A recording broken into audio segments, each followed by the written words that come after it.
Do you know what separates a failed business exit from a highly profitable one?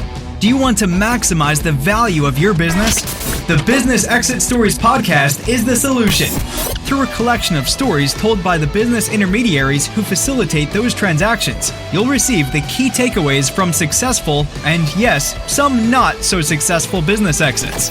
Now is the time to begin to position your business for an exit by implementing key strategies designed to maximize your enterprise value and help you achieve an exceptionally profitable exit.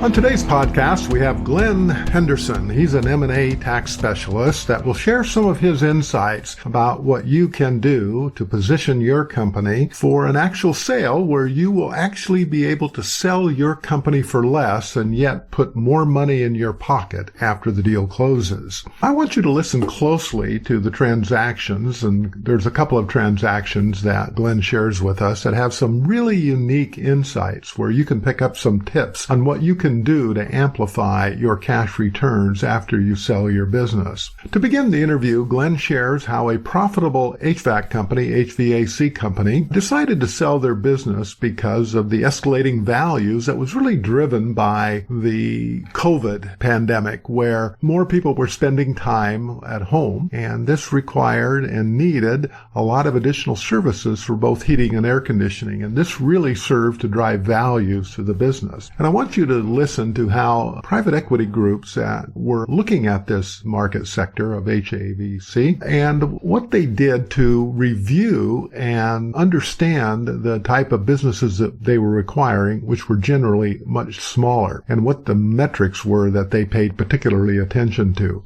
Understanding these metrics can make a huge difference in whether the deal closes or not. Some of you have often thought of selling your business and that you make assumptions, and sometimes those assumptions aren't really valid and don't really become important till toward the end of the deal when you thought the assumptions you made were correct, but they turn out to be the exact opposites. And you can listen to what happened with one of Glenn's clients when this actually happened. In the next deal, Glenn shares how millions and millions of dollars of additional value was really created by having the right advisors on your deal-making team and how important this is. And I want you to listen for some of the key takeaways as this transaction unfolds and how you can actually gain insight for your own transaction that you'll be looking at in the future. In the next deal, Glenn shares how the entrepreneurs who only think about taxes after they close their deal and how this can be a huge mistake. And Glenn shares why this is really a bad strategy when you can really provide just a little bit of planning that can substantially pucker up your returns net after tax when you actually step away from your business and sell. So without further ado, let's jump into our interview because I think you're really going to enjoy this one. This is Marvin L. Storm with Business Exit Stories podcast, and today we have kind of a special treat. Glenn Henderson here is someone that has a little bit different and diverse background in something that is becoming more important as the months roll forward here, as the new administration is considering some changes to our tax code, and specifically geared around capital gains and other tax treatment that's going to affect business owners, small and large. And so I'm going to introduce Glenn here to have him talk a little bit about where he's from and located and the name of his firm. So Glenn, would you take a minute and introduce yourself? Yes, my name's Glenn Henderson. I'm a CPA in the Dallas, Texas area. We office in Frisco, but we're the Texas office of a regional firm that originally started in Tulsa, Oklahoma. We've got roughly 130 people total. We've got 22 people here in our Texas office, and I'm the partner over the Texas office. I joined them about 4 years ago from merging in my own practice with them to open this office. And they asked me what I wanted to do. I had been the chief cook and bottle washer of my other firm, meaning I was the managing partner, I was the rainmaker as well as the number one producer, and I was burning the candle at both ends. So with my background in tax and estate planning and valuation credentials, I decided to spend the rest of my career in the M&A area. And that's what I've been doing for the last 3 years, is focused on M&A after a short transition of my clients over to the new firm. So it's going really well, and that's what I do. Well, I can tell it's going well because you have some superheroes on your walls there. Why don't you give us a little background to how that came about? Well, when I first came to the firm, I didn't have a photo for the inner office communication, so I posted a picture of Batman. So when my picture came in to post to that, everyone wanted me to keep the Batman present. So we've just kind of grown from there, and throughout the firm, I'm known as Batman. So no one knows what I really do at night, but now you do. I saved the Well, for our world. podcast audience that is listening just to the audio, I'll describe that Glenn is sitting in his office, and on the back wall he has Batman, and on the side wall he has Superman. And interestingly to note that each of these pictures that he has there, full body size pictures, there is a mask on them. So how did that come? I thought superheroes would be allergic, or is that their kryptonite? Well, we don't know if Superman would actually be a candidate for COVID, but he could very well be a carrier. So we wanted to observe the spacing requirements for everyone. Well, that's great.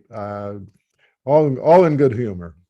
And sometimes in today's world, when there's so much negative press and bad news out there, it's good to have a lighthearted moment. So let's jump in and chat a little bit about some of the transactions that you've been involved in. And you're probably going to have a little bit different orientation and twist on some of these transactional stories that you'll share here today. And I'm really kind of interested and excited to get some insights on what business owners can do as they strategically start to think about exiting their business. So why don't we jump in and talk about a transaction that had its challenges and maybe made it to the closing, maybe didn't. Why don't you give us some background on one of these first transactions that did have its challenges and how it kind of unfolded? Well, we did quite a bit of work on a relatively small HVAC company. In our world, we would call it a mom and pop. They had really started 8 to 10 years before, and was really a family-run business. And they really didn't keep really good accounting records. And when we came up to the time that the multiples for HVAC companies really jumped, I think their eyes. So why take a minute and explain to the audience here why a heating, air, and ventilation company, would have their multiples jump in this current environment that we're in, of kind of a lockdown environment, although we're starting to emerge from that right now. Why would the multiples jump? Well, there was a lot of investment money parked on the sideline, and people and organizations were looking for things they could invest in that were profitable. And HVAC, at least in this area, and I know up into Oklahoma, became one of those targets because it was very segmented. A lot of mom and pop operations, not a lot of nationwide type companies, but there's a lot of margin, a lot of profit to be made there. So with interest rates lower and with other consolidations really already done, they dipped lower into the market, into these mom and pop HVAC companies, to consolidate them and have a larger company and a larger presence, either regionally or some nationally. Mm-hmm. So I do know that trend. It's really about making money, and they became targets. I know that trend that you mentioned there is not only in your region, it's universal across the country, because people are at home, they are spending more time there, and everyone needs to have heating and air conditioning regardless of the economic environment. And so that's one of the drivers there. And how did this transaction unfold? Yeah, that market really has two distinct niches, and most of them serve both niches. One niche is the new home building. And through the last 2 or 3 years, as we know, home building has skyrocketed. So that demand has gone up. And then you also have the other niche where existing homeowners sign maintenance contracts with their HVAC company to come out every year to change the filters and take care of any other needs you might. And it's that second niche that's really the target, the one that's the profitable target. And it's that contract, that maintenance contract. Because if you ever need an air conditioner, they're gonna do it. They've secured you as a customer. So it's a long-term relationship. So you mentioned that one of the challenges this smaller company had, and I would imagine it's pretty true, and I've seen it time and time again, that smaller companies don't tend to keep on top of their accounting as much as they should, kind of operating out of a shoebox or their back pocket.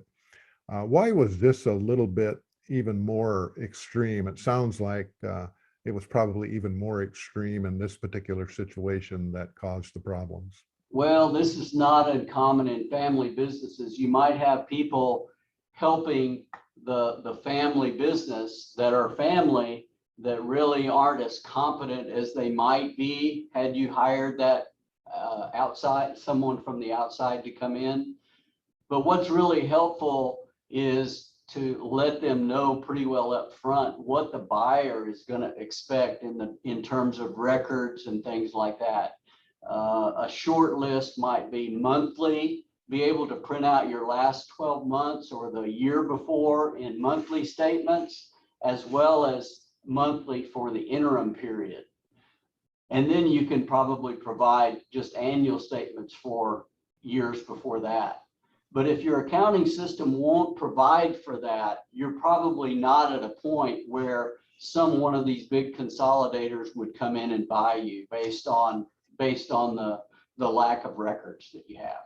So when we look at companies that do roll up and do consolidations, there's really kind of two types of companies or groups out there. One is the kind of the financial buyer, private equity or somebody else that really does take a deep dive because they're purchasing because of the predictability of revenue on those maintenance contracts and historical earnings records.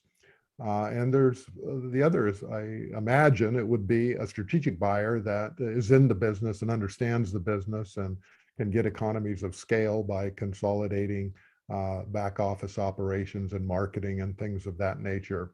So in this particular situation, which one of those buyers kind of came to the table? This was a financial buyer that was going to consolidate, at least regionally, the HVAC companies. They weren't really in the business, even though they understood the business and they knew what made the business work. They really weren't out there servicing air conditioners and furnaces and offering contracts on their own. This was something they were buying as a financial buyer. And as a financial buyer, I guess then, everything is about the information you can provide from financial metrics and financial statements and cash flow statements and everything else that they're going to be taking a look at. And my guess would be is that they probably have a pretty low threshold of intolerance when it comes to not being able to provide those type of documents, because that's how they make their decisions, where a strategic buyer may have a lot more latitude on that because they understand the business and kind of read between the lines, where a financial buyer, I imagine, just doesn't want to take the time because there's a lot of other opportunities out there to acquire. Yeah, we actually have dealt with both. In this case, it was a financial buyer. We had another example, and it was an HVAC company. It was a strategic buyer, and that whole transaction was opened and closed in 4 days. So it's a whole different approach to the purchase and the sale. So I'm just kind of interested, as you kind of went through this transaction with this company, talk a little bit about who was captaining the ship internally with this company? You talk as a family-owned business. I imagine from that description, you would think that the accounting department or the financing side of the business was run by someone within the family, Well, whether it they were was competent or not. the CFO was a brother-in-law, and he really didn't have the qualifications to run an accounting department on a consistent basis. They did have a CPA that we worked with, but the CPA was really engaged to do the annual tax return and also prepared an annual financial statement. But as we discussed already, when you have a financial buyer, they want the monthly details for at least the last 12 months at a minimum. And we just weren't able to provide those. And they weren't consistent. The numbers you'd get one day would be different than the numbers you got the next. And that inconsistency is what really killed the deal.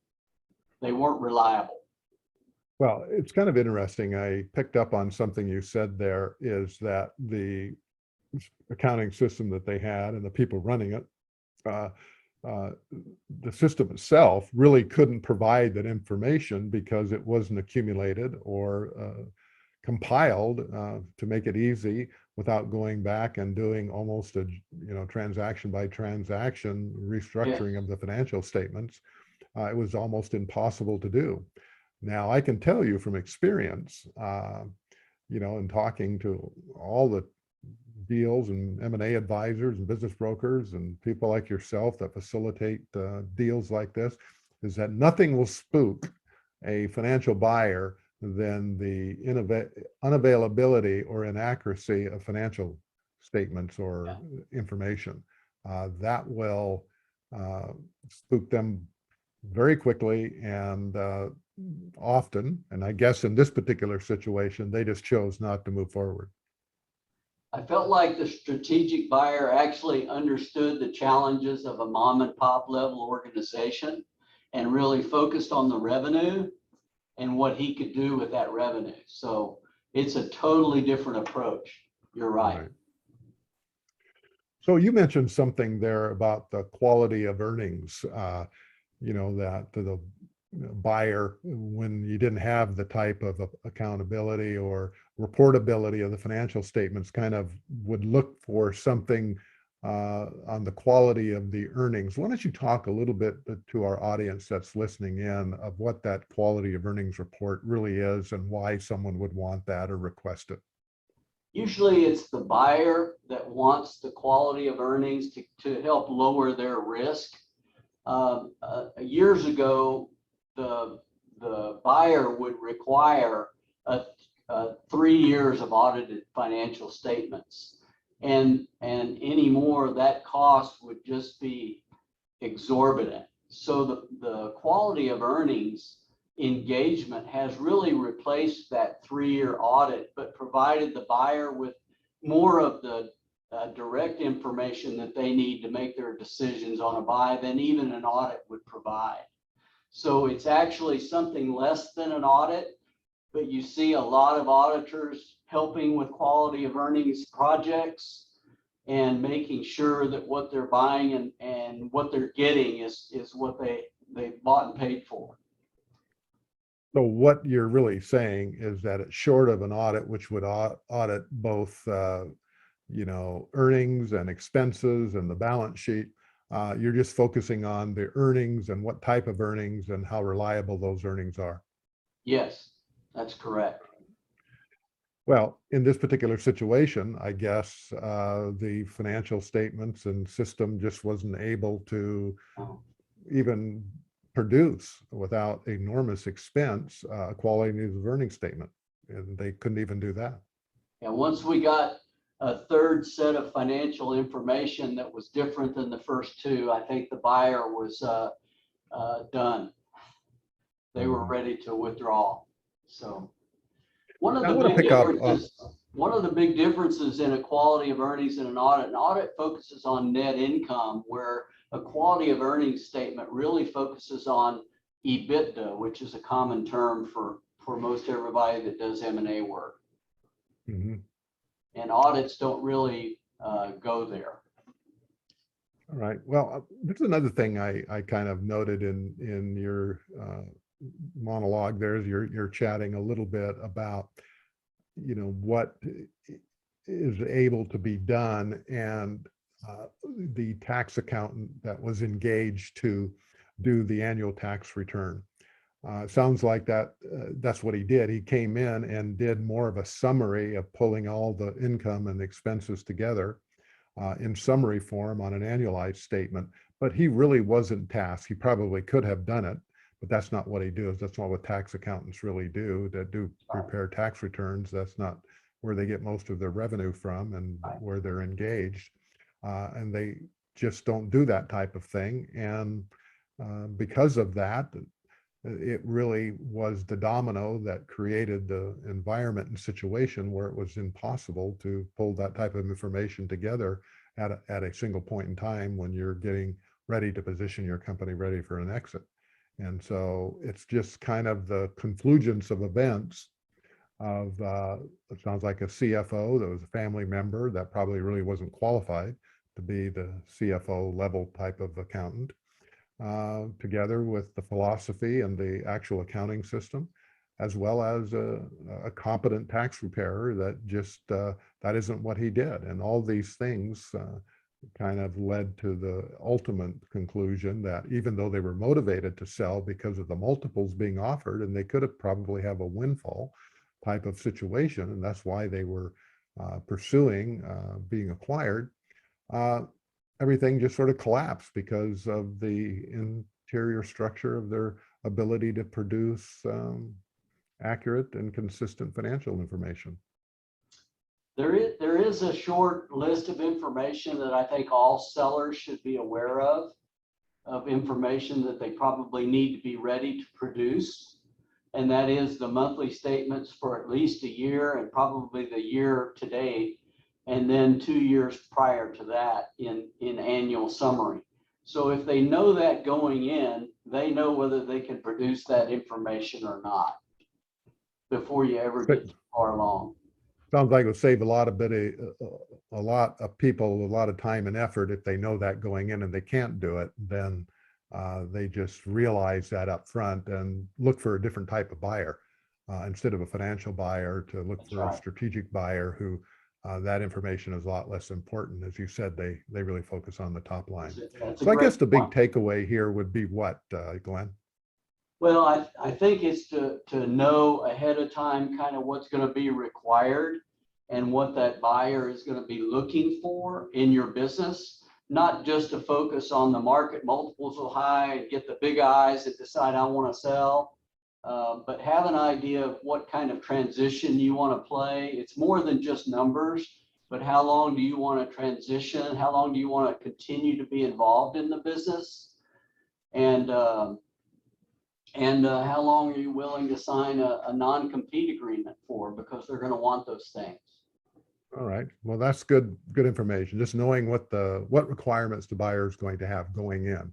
Yes. So you can meet those criteria. Good advice. I think that's some advice that a lot of people don't even think about before they enter into negotiations. So, Glenn, do you have another transaction you could share with us that had its issues and maybe we got closed or didn't get closed? We had one that really kind of came down to the wire. All of the proper documents had been submitted, the letter of intent, and we had a bona fide offer and ready to go to contract.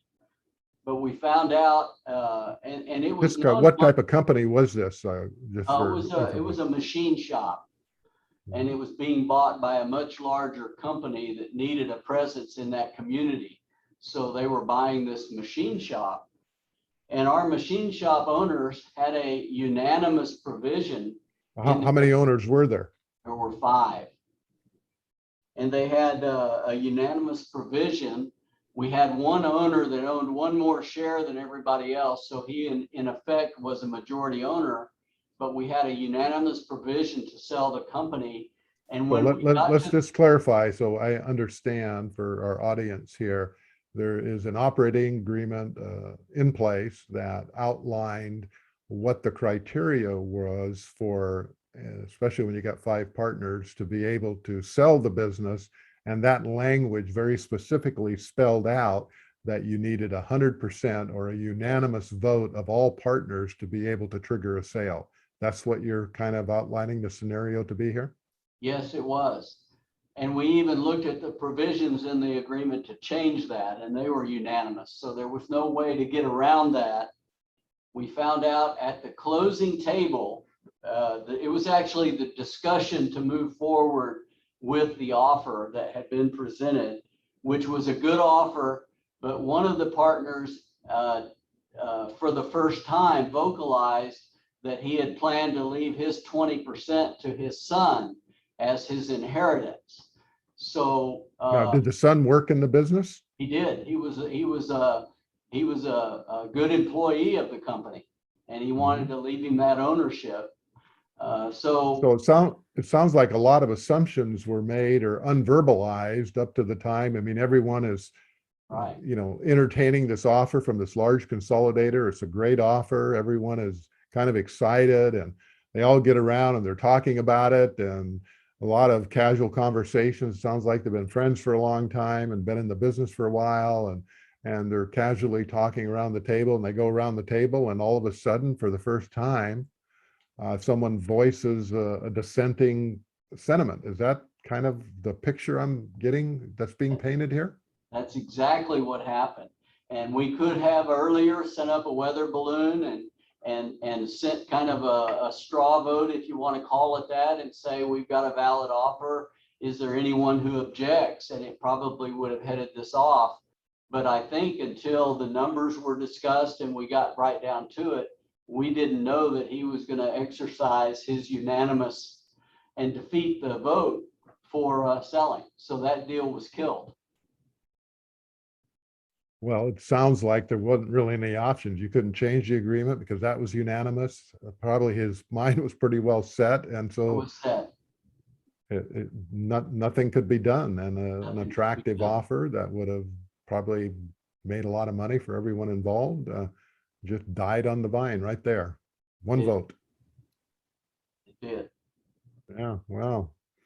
Well, I liked what you said there is, when you have these type of agreements in place, to send up that trial weather balloon to kind of test the temperature of what everyone's thoughts and feelings are, would have probably avoided a lot of time, effort, and expense. So that's a good takeaway. So in any case, kind of something for our audience there to think about as especially they have partners, of what the provisions are for an exit. So we'll take a little break here and be back in a minute. All right, Glenn, we've chatted a little bit about some of those transactions that didn't end well because of different components of the transaction not being adequately thought through. So why don't we chat about a couple of transactions that had either a financial outcome that was great or other outcomes that benefited the seller? Well, the first one that comes to mind is very similar to the machine shop example we talked about earlier, but in this case, it's an oil field service provider, and about 80 or 90% of their revenue is generated from Oxy Petroleum, who owns a lot of the oil wells in this area. So now, Oxy is a big company, publicly traded and everything else. It is. It's a huge company. We were regarded in that area as the low-cost provider. In that world, they say we get the first call. So when you talk about a oil field services company, give us a little context to what that really meant in this particular situation. A whole bunch of these 18-wheelers with tanks as trailers on the back, and they either haul stuff to the oil field or they haul it back. And they may be hauling salt water, they may be hauling back waste disposal. So they just haul stuff to and fro is what they do. And it's called oil field service, whatever the customer needs are. And in this particular case, they were kind of the Walmart of the business, and were, providing very, very competitive rates. Right. And that was part of their business model. I don't know if this makes sense at all, but they didn't necessarily have the Peterbilts and the Kenworths as part of their stock. They ran with old Mack trucks and whatever they needed and taped and glued it together. And that's what helped them be the low cost provider. They had no debt. So it wasn't an image business is what you're telling me. It was not. But they got the job done, and that's what Oxy needed. So as we move forward in the prospect of selling, we tried to identify who our most logical buyer would be, and Oxy is obviously our number one prospect. But what percentage of their revenue was actually generated from Oxy Petroleum? It was like 80, it was 80+%. 80%. Every year. Some years 90, some years 80, but somewhere in that range every year. Well, in a traditional deal, that freaks everyone out because, concentration of revenue like that for a lot of buyers will send them running for the exits, or a bank will not even consider financing that type of deal. On the flip side, Oxy wanted to maintain that relationship because they were enjoying the low cost benefits of this company. So they became our number one prospect. And sure enough, they became their strategic buyer and paid a premium for this low cost provider company that we. So just to understand the context of that, I guess, when you said they paid a premium, they wanted to protect that. They didn't want somebody else coming in and acquiring the company and raising the prices, which would impact their profits. That's right.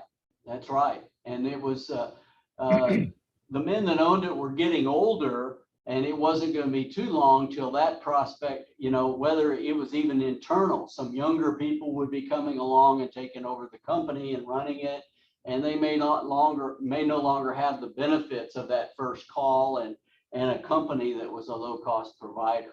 So they wanted to secure that, and it worked to the benefit of our client in identifying that strategic buyer, Oxy, and they ended up paying 60 to 70% premium versus what we would have valued the company at.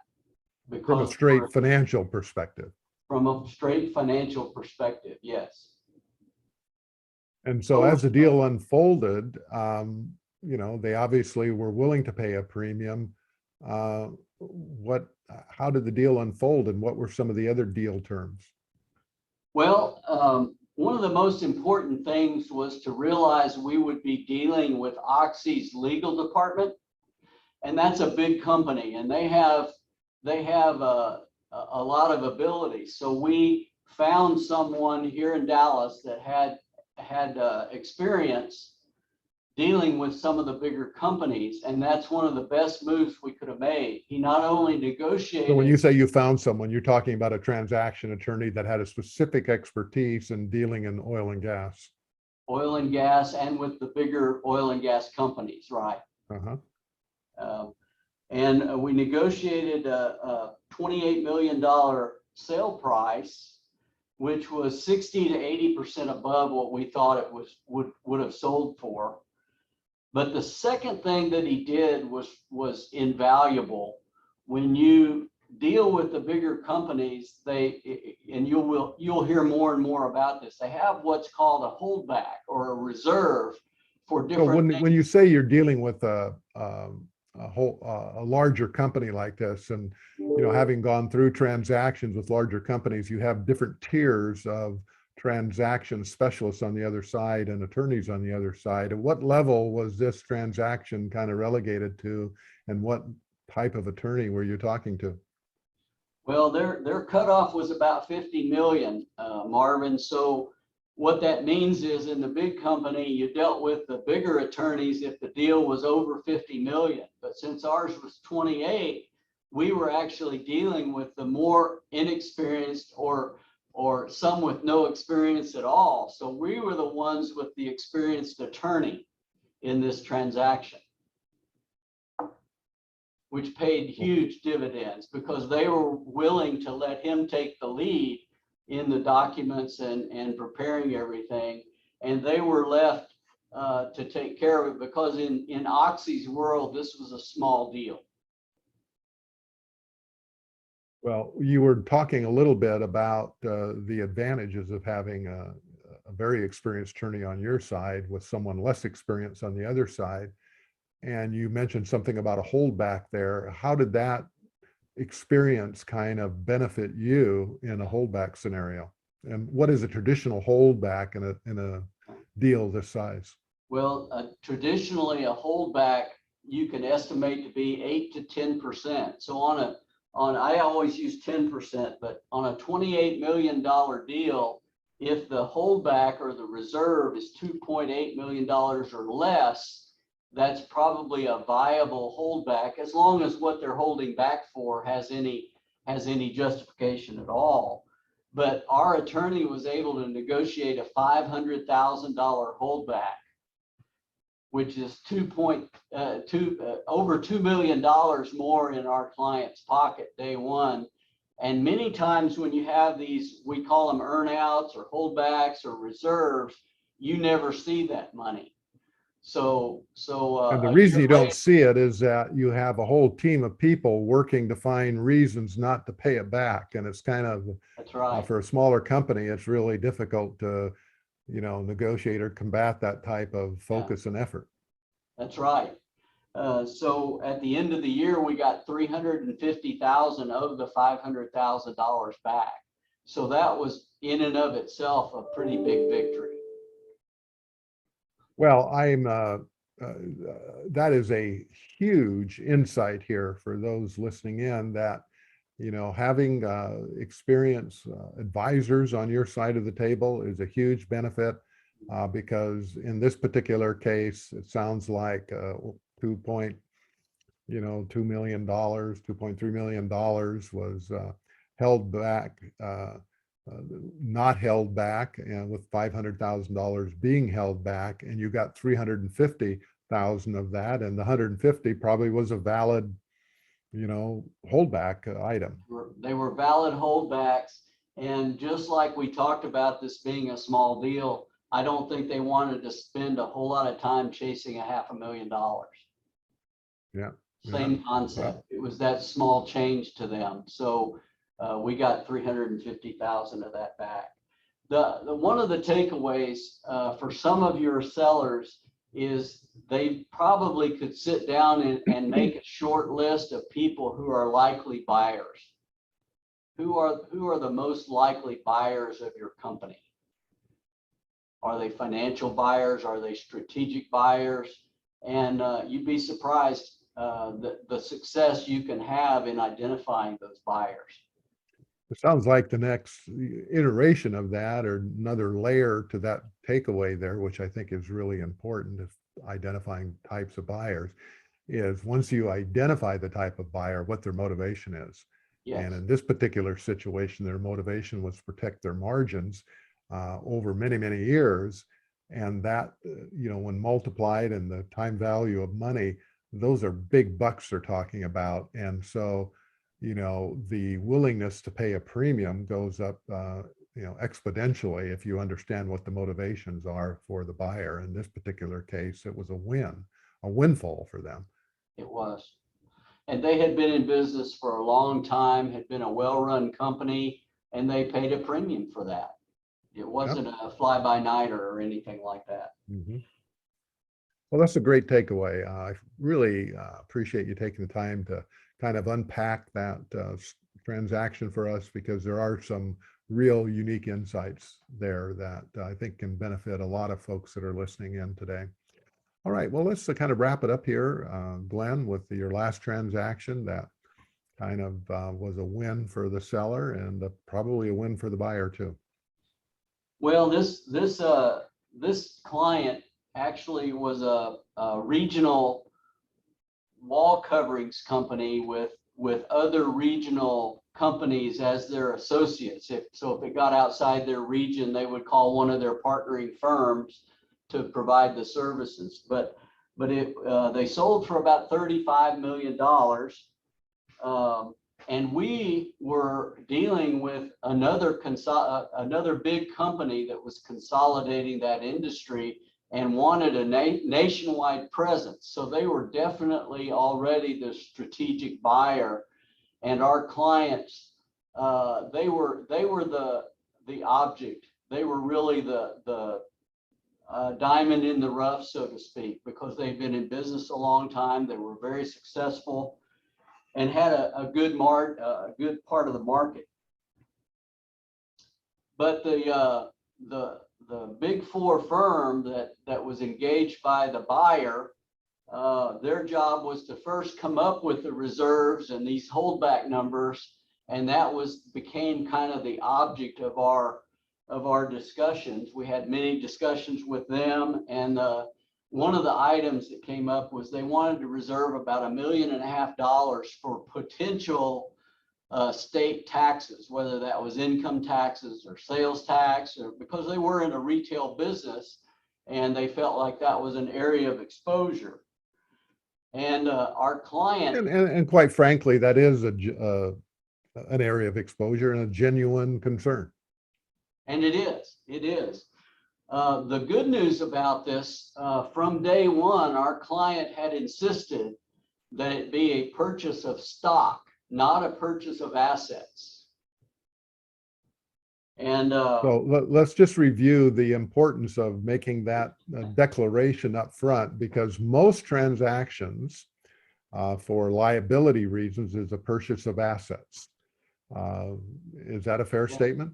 I've only had 3 stock transactions in my whole career.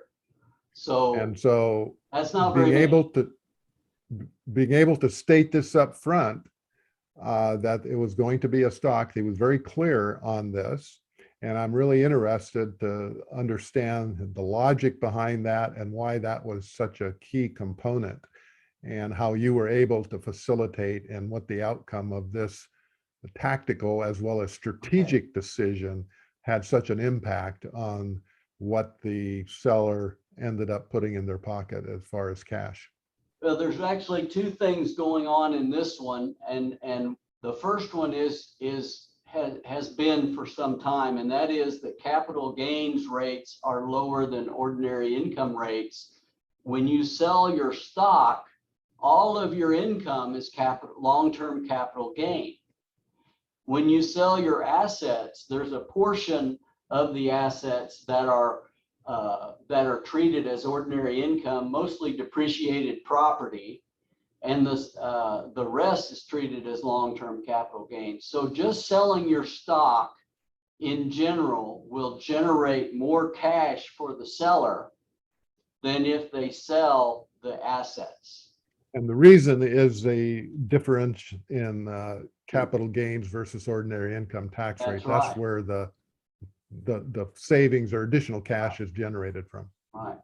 But in this particular case, we have a windfall, because in 2010, we were introduced legislation that favored the small business owner, that if you had original issue C corporation stock, your gain on sale could be excluded from income tax altogether. So the logic behind that, small business exemption, passed back in 2010. So let's go back to 2010 and think of what was going on in the economy then. This was post Great Recession timeframe. Yes. The Great Recession starting in end of 2008. And we're now into early 2010, and Congress is wanting to juice up the economy. So they provided this incentive for people to invest in small businesses. And that incentive was to exclude taxes, any type of taxes, capital gains and otherwise, on stock sales. And so again, review for our audience the 2 criteria that needed to exist for that exclusion to apply. Well, it has to be original issue stock. So what does that mean? That means when I formed a corporation back in, let's say 2010 or before, the original shares and stock certificate had to be mated out to the founders or the incorporators of the business. Yes. And the second is If I came along in 2015 and purchased that stock, I would not be the original shareholder. That's and correct. so I wouldn't qualify. That's The right. company wouldn't qualify anymore. That's right. Or at least you would not. That's right. Right. The second, you have to hold the stock for at least 10 years. So that was the provision. So anyway, our client got to take advantage of that, which was really nice. But the real hang up in this whole negotiation was this big reserve. They were going to, out of the 35 million, they wanted to take $1.5 million, put it in reserve for possible state taxes. And I'll say in August of that year, our client said, well, I'm not going to do the deal then, because I don't, I'm never going to see that money. I just won't do it. A month later, they came back with no reserves and the standard provisions for transition and non-competition. So it was a real victory. Well, I have to, I don't know, tip my hat or stand in admiration of a founder, owner, that entrepreneur that has that type of gumption to, I guess, kind of understand the value of the asset that he has, and to stare down the guy on the other side of the table saying, I'm not doing it. And if you insist on it, I'm out of here. And so after a 30-day silence, they came back and folded their cards and gave him what he wanted. That's kind of what happened, right? Well, and he wasn't motivated from age or retirement or anything like that. He was in his early 50s, so that was not a consideration. He could continue running the operation for some time. So he was going to stay on, I guess is what you're saying. He did stay on for a couple of years, but he could have continued running it. Well, so there's a couple of interesting lessons here. One, I guess, let me ask you a question, Glenn. Under the current tax environment and legislative changes that are being proposed, we sort of don't know what's going to happen. They may or may not unfold the way we think they're going to unfold, but is the small business, tax inclusion on the chopping block here? Do we expect that to have longevity, or it may be modified or completely eliminated? It could be completely eliminated. So come the first of the year. So that's, if you're chasing that, you better be getting on it, because it's very, very likely that something like that will be passed. Well, the other thing that I think is insightful here is that it's just the attention to detail on tax structuring. That it is important that you give adequate consideration. Now you're talking about, even without the small business exemption, you're talking about different tax treatment on a stock sale versus an asset sale, stock sales being more beneficial to the seller. What are some of the other things that you traditionally are able to do to create some significant in-pocket cash for, a seller that they should probably take a look at either at the time of sale or before? Well, we like, first, a lot of what we do, I don't claim to be rocket science or something that I know that a lot of other people don't know. I will say it's just not being done. And I think we talk earlier about the depreciation schedule itself and cleaning that up.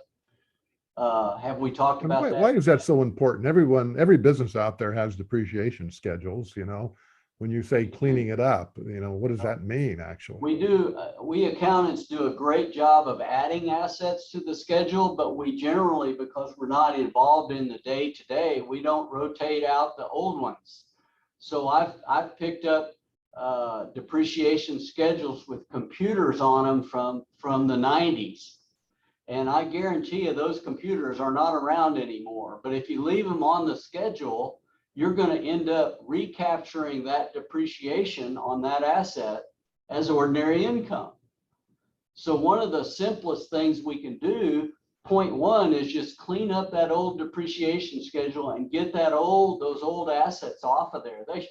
and with a lot of our clients, we've initiated that as an annual procedure. At year end, you look at the schedule and you get those old assets off.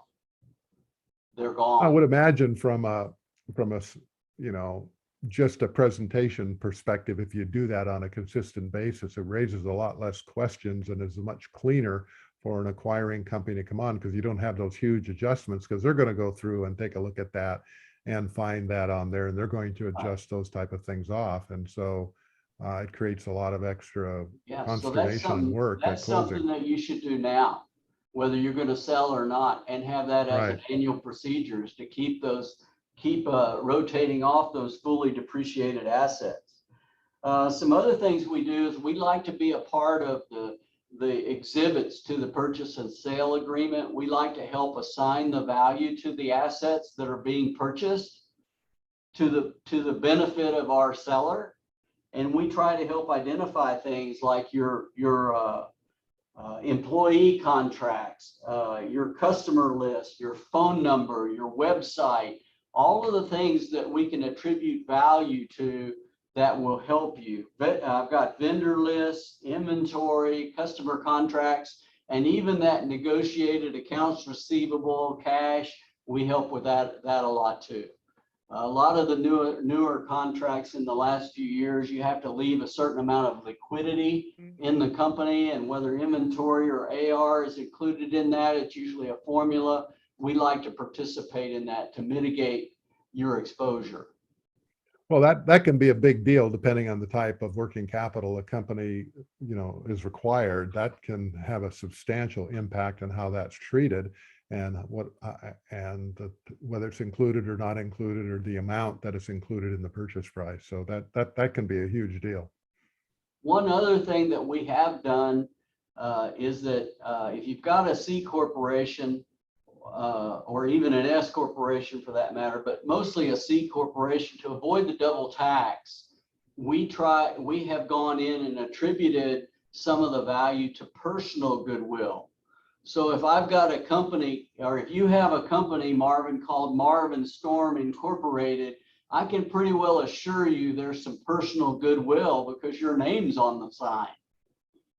So we can usually take up to 75%, but usually it's less. It's usually around 25 to 40% can be personal goodwill, and avoid that double tax, which is going to be a bigger deal going forward. Absolutely. After the end of the year.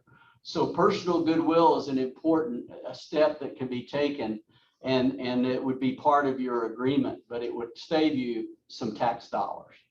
Well, I think the point of this last story and the point of the discussion is that the amount of money that you put in your pocket can be enormously influenced by some, you know, preemptive tax planning and assigning of values and creating the type of structure within the actual purchase agreements that account for those that are structured in your benefit.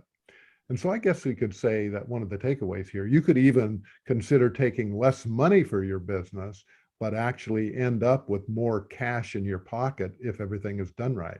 So it would be a win for the buyer, and it would be a win for you, because he would be able to buy an asset for less money, and you would actually put, even though you're selling for less, you're putting more money in your pocket because you've thoughtfully gone through and had good advisors structure your transaction to benefit you from net cash in pocket because of tax structure.